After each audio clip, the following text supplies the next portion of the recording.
one of billions of stars above, right. which they could have aligned them with. And I often find it quite funny that people are so quick to talk about these alignments before they can really check it out, and they'll take it on based on somebody else's say or some other researcher. Yeah. And I've got friends myself that have checked out Graham Hancock's correlation with Orion with the same software. Right. And you do get an alignment, but he massaged the program to get the time that he wanted. He already had the date set up. Right. And then managed to get the program to tell him that was the date that he wanted, the 10,500 BC. Yeah. So from that point, years ago, I've always been very wary of the astrological connection. Unless somebody can show me star maps straight, really, really good quality, with the software they've used, I can check it myself. Yeah. I'm very wary of that. So, as I said, I'm focusing more on the geomantic and sort of geo-mythological aspect than the astrotheological aspect. Right. Well, that's interesting. That's for sure. Because and that's a good, that what many people also mention that and talk about that, and myself included, I always encourage that to kind of not take anything by face value, but actually check it out for yourself and see if you come up with the same conclusion as other researchers do. Yeah, absolutely. So on a side note here then, but do you think there's something else behind why Graham Hancock would want to do that? He's looking for a specific obviously he's trying to prove his theory then, Yeah, I mean a lot of people, I have to be wary when I say this really, a lot of people that come into these alternative fields seem to have taken knowledge from various orders and societies and fraternal groups and etc., channeled material, Yeah. So they come into it already with an idea, and they do all the research trying to build up to this assumption that they have. Right. And it's hard to say who those people are, and often I can't say anyway. Sure. But it's obvious that does happen quite a lot of the time. So, to clarify that... Something I had to be wary of with my own work. Yeah. To place too much importance upon it and to try and fool myself. To stick with things which I could verify, show pictures of, and actually show to people for them to see what I'm talking about. Right, absolutely. So what you're saying here, that what might be lacking with some researchers then is the sense of the objective perspective here, that it is more to set out or prove a theory, much like a scientist would do. They come up with a thesis for something, and then they're setting about looking for evidence that only supports that particular idea or theory, Absolutely. I think that's exactly what happens. And I think, it's just something we have to be wary of. And you can pick up on it if you, whilst reading or whilst listening to some researchers, kind of use your own intuition and kind of quieten yourself down and really listen to what's being said and the way it's being put over. And you'll see if there's a narrative. You'll see if there's an agenda or a particular point which they're trying to get across, which they're not actually talking about. Right. And also, for myself concerned, that doesn't mean that you never have to, veer away from someone or be scared of listening to them or whatever, because this is more about just, to drag it back to what you're talking about before with ley lines. This is only about your individual or your own perspective on these things, meaning that run it by your own filters and see how you feel about it, basically. Exactly. I mean, any of these authors, I still highly recommend all of Graham Hancock's books. Sure. It's incredible. Yeah. All the way up to today with Supernatural and Talisman and things like this. Some incredible work. But we just have to be wary sometimes of the larger conclusions, which then, as we talked about before with the Da Vinci Code, feed into the public consciousness. Yeah. And maybe aren't quite as true as we at first thought. Yeah.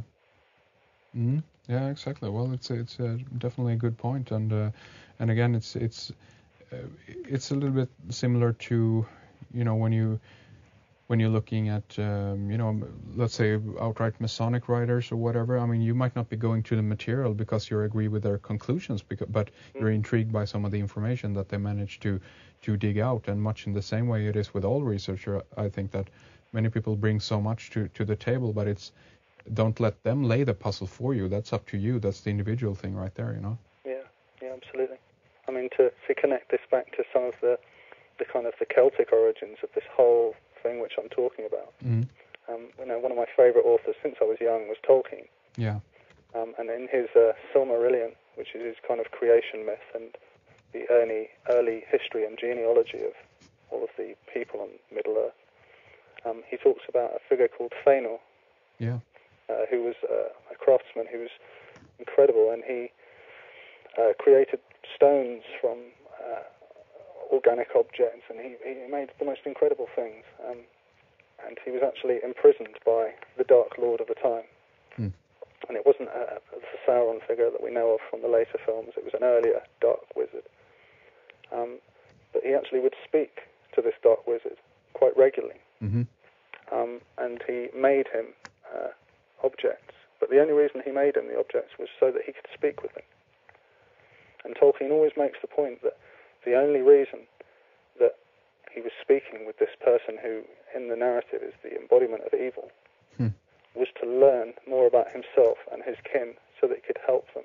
So it was out of love for humanity, or for elf-manity, right. that he delved into the material of a quite distorted and dark mind. Yeah. And I've always found that a really powerful concept. Yeah. Well, it's about understanding. It's about understanding yourself, and that might also mean that you have to look in dark areas, as it were, the stuff that you might want to veer away from at first. But I think it only has to do with the connotation that we individually put on the content, or it's our own judgment. We say it's evil, or we say it's dark or bad. But that doesn't mean that the material, actually is that. No. Yeah, there's another very good kind of indigenous guy who he's done a few interviews. A guy called Red Elk. Yeah, of course. America. Yeah. And he made a great similar point about this, saying that he'd been into the underworld. This is the statement. I've been to hell and I've met Lucifer, and he's terrified of me.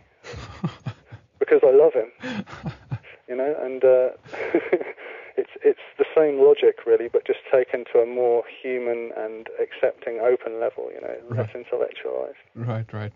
And that really is the case. We any of these people, even if they have been using malevolent tactics in politics, government, architecture, geomancy, all of these different subjects that have been utilized in some way of science kind of on us. But yeah, we shouldn't hate these people or fear them or any of these things. We should just have awareness always. Yeah. And be able to see what's important for us. Yes. Yeah. I totally agree. I mean, I think hate and fear in relation to all of this actually feeds into that negative spiral, if you will, of energy that they're either absorbing or in some way utilizing in this case. And if we get too, in a way, emotionally involved in that, then we're kind of contributing in that the whole cycle of I don't know if abuse is the right word, but a little bit like that, Yeah, absolutely. We're sort of spinning that wheel, aren't we? Exactly. Yeah. So, and the only way to move away from that, or move away from being in that wheel, the carousel or that circus, is to have awareness of it, know how it works. We need to know how, what the foundations of it is, or how it looks, so we can identify it, and with awareness, think ahead and ask yourself, okay, do I want to be a part of this? Do I want to, be in it, or can I, move myself away from that? Absolutely. That's the key part of that I found from my own studies, was looking into these towns, these architects, these ratios, these connections to geomancy, all of these things which I'm covering on the blog and that we've talked about tonight, was how could I utilize this thing for myself? How could I utilize this knowledge in a way that was applicable to my own life? Yeah. And that is always the most important aspect of any research or any study. And in a lot of ways, just observing yourself is the largest study above any other. Oh, yeah. You'll gain more true insight from observing your own emotions and your own relations to things anyway. Yeah. Than any books. But yeah, with the application of this thing, it becomes so interesting when you're looking into what we now call eco-houses, and straw bale and cob and all of these techniques which were utilized by the indigenous populations of old. And we can see this, all around the world. We can see this in igloos. We can see it in teepees, mud huts. You can see it in huge stone complexes like Stonehenge, or Newgrange even. Yeah. There's very many of these which utilize this, and it doesn't really take a genius. It's obvious that these places are places of healing. Yeah. And if you go there, even if you don't believe in any of the ley lines, any of the spiritual connection, even if you have no concept of that, everyone who goes to these places says it was beautiful. It was lovely, so relaxing. So, even for the people that have no connection to this kind of spiritual aspect of these sites, understand on some level that they are healing sites. Exactly. They trigger at least some kind of emotion in many cases, Yeah. I mean... so the home should be a healing place. Yeah, exactly. And, I mean, Daniel, this is something that we definitely have to dive into more as we continue here and to continue our series, as it were, because you are one of those guys who are in the process of building your own house, and that's a fascinating area that I would love to talk more with you about, Yeah, absolutely. And then, of course, there's so much more in relation to Bath that we haven't had time to go into yet, and this has to do with, of course, the more of the origins of the city itself and the history going back to the Celtic and Druidic era. So we have much more to cover on this subject in the programs that we're going to do ahead, right, Daniel?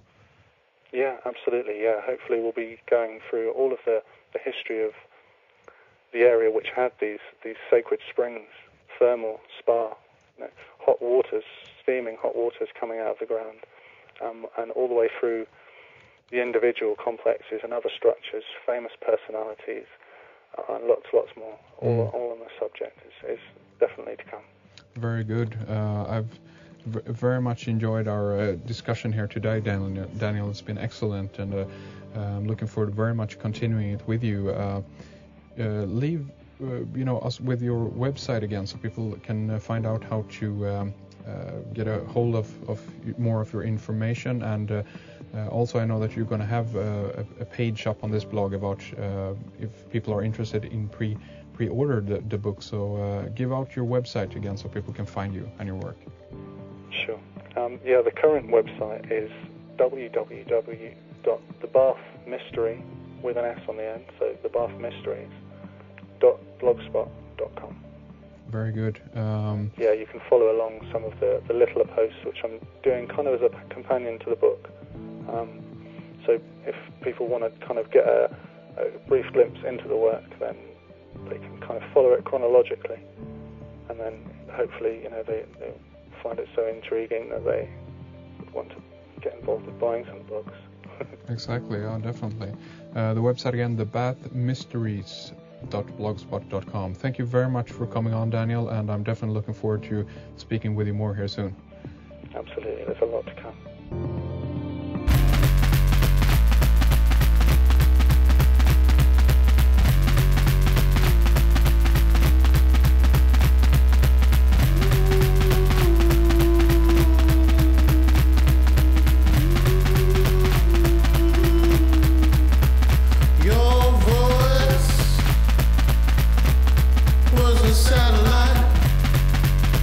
Spinning next to me.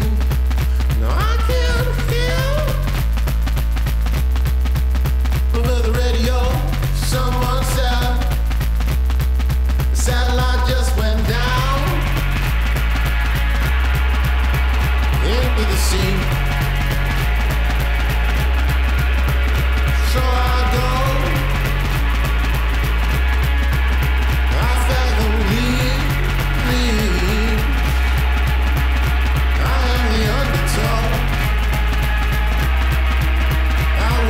free.